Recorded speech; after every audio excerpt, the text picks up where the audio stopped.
Hello guys, welcome back. So now let's implement the sign in feature. So for that purpose I will simply go to the UI, which is the view, and in here we have our sign in screen. And in here on the sign in screen, when the user click on the login button, then we will first validate the sign in form. So you know that our business logic, or the logic we implement for that in our auth view. That is, our auth view model is responsible for handling the logic for sign in and sign up, as it is the authentication. So in the same way, just like we validate the sign up form, we can validate sign in form.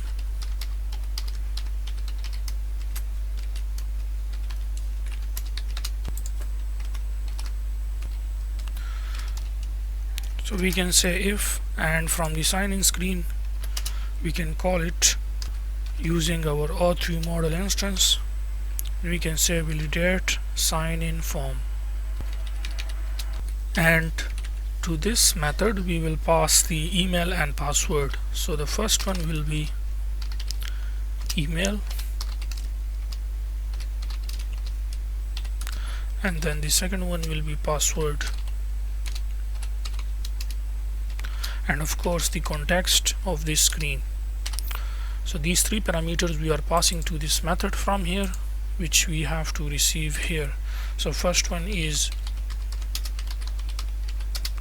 email, second one is password, and then the third one is the context from where we are calling this method. So we can say if email is not empty and if password is not empty, then login user. Otherwise, if any one of them is empty, then we have to simply display snack bar.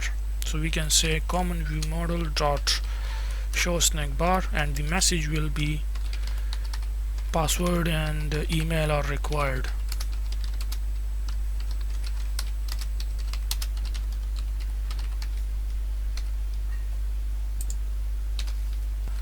And we have to make sure that return from here.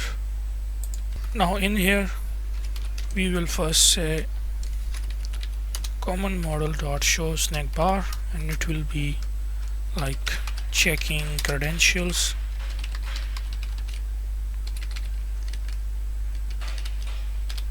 and then we can call method here, which is login user. So to this login user we will pass some parameters, and that is basically the email of the seller, the password, and the context. So let's implement this method quickly. We will implement that here.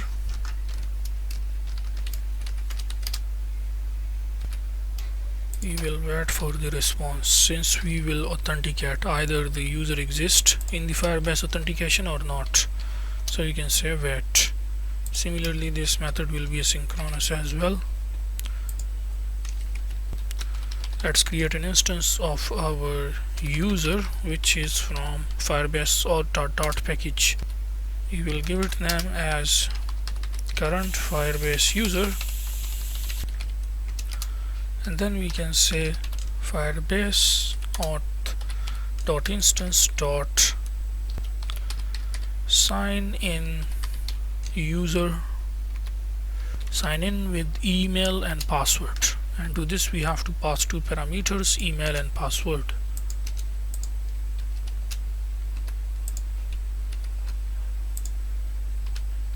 So when it is authenticated we can say dot then, and you know that we get the value auth for the current user. That is, either it is authenticated or not, that is, the user exists or not, since this is sign in. So we can say value auth dot user. We will assign this to our current Firebase user like this, and then we can say if any error occur, then in that case it will be catch error. So we can say error message, then we display the error message, and then after this what we can do is we will make sure that if the current Firebase user. If this become equals to null, then simply return. Okay, that is, do not execute the code further. And here we also have to make sure that if the current Firebase user is equals to null, then we have to make sure that to sign out. Okay, that is, the user is not allowed to go inside the app. Similarly, here also make sure to add, when we create user in Firebase auth, we want to make sure that if it is equals to null, simply sign out. So anyways, this method will return the, when it is executed successfully, then it will return the current Firebase user. So which is, we can receive here, let's give it name as current Firebase user. So this method, when executed, it will return us current Firebase user.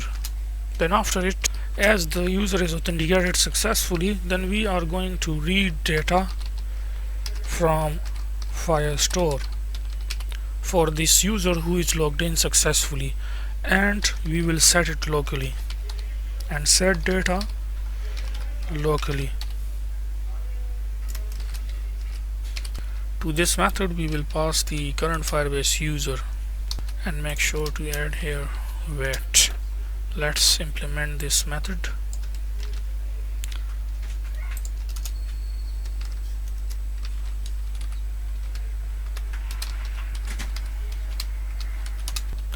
So now we can say wait Firebase Firestore dot instance dot collection, and the collection is the seller's collection, since this is the seller's app. That specific seller who is trying to log in, we need the document ID of that seller, so we can get it using current Firebase user dot uid dot get dot, then let's name this as data snapshot. First we will check if the data exists, so we can say data snapshot dot exist, that is, if this specific seller document exists inside the seller's main collection. So if it exists, only then we can proceed and get the data. Also, the important thing that we have to check here is the status. So we can say that data snapshot dot data and that specific key, which is status. Based on this we are going to retrieve this information, because if this seller is blocked by the admin, then the status will be blocked, or you can say not approved. So in that case, this seller will not be allowed to log in inside the main app. So first we have to check if the status is approved. So it is by the key name status, we get the value of it, and we want to make sure that it is equals to approved. Now please make sure that your spellings are exactly the same. Approved, okay, APPROVED, and the status is the key name.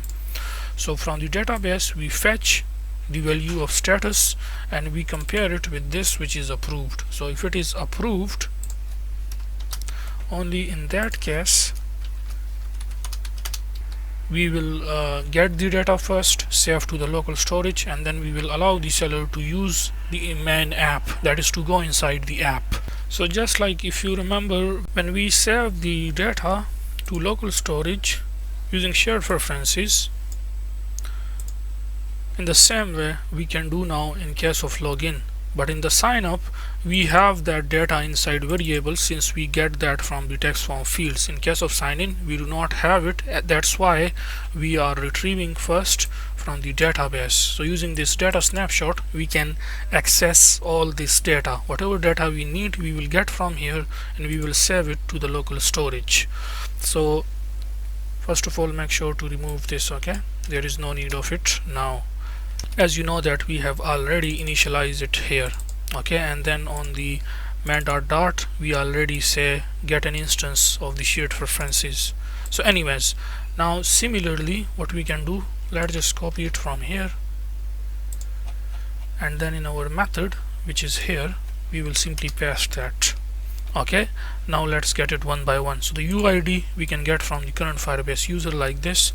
The email we can get from the database, just like we get the value of status. So what we can do, we can simply say, for example, for the email is inside the database by the key name email, so we will get the value of email like this. Similarly, the name is by the key name name, so we are getting it from the database like this. We get the value of name for that specific seller, okay, from that specific document which belongs to this seller who is trying to log in. And then of course the image is by the key name image, so let's get the value of it. So yeah, these information we need. Otherwise, the else statement, that is, first we check if this specific seller document do not exist, then in that case we will execute this else statement. We will make sure that we sign out the user, that is that seller, and then we return. And also we can display the message, that is this seller do not exist, this seller record basically do not exist. Make sure to pass here also the context, and we call it from here.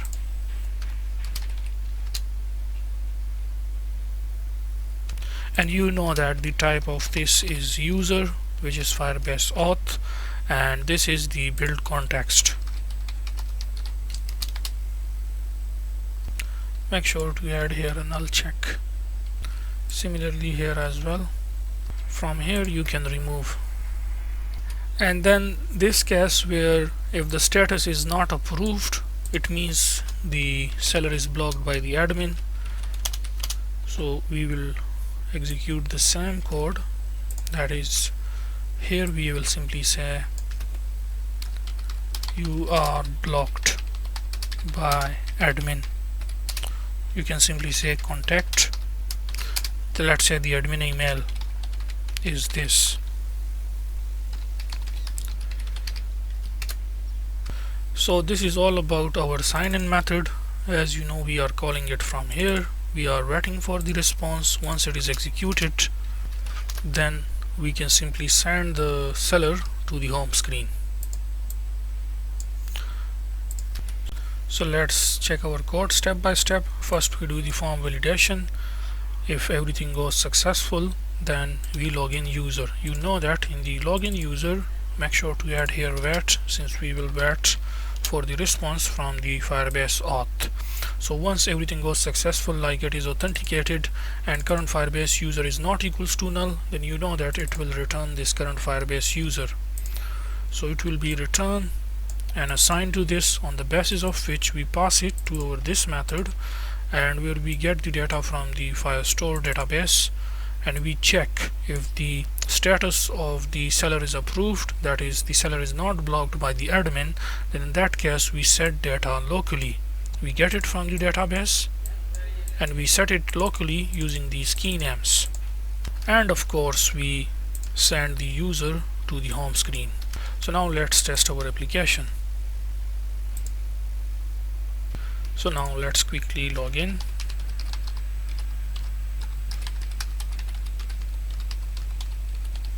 If I leave any field empty, of course the form validation are in place. Okay, it is working. So now let's quickly log in with the correct email and correct password. Checking credentials, and we are logged in successfully.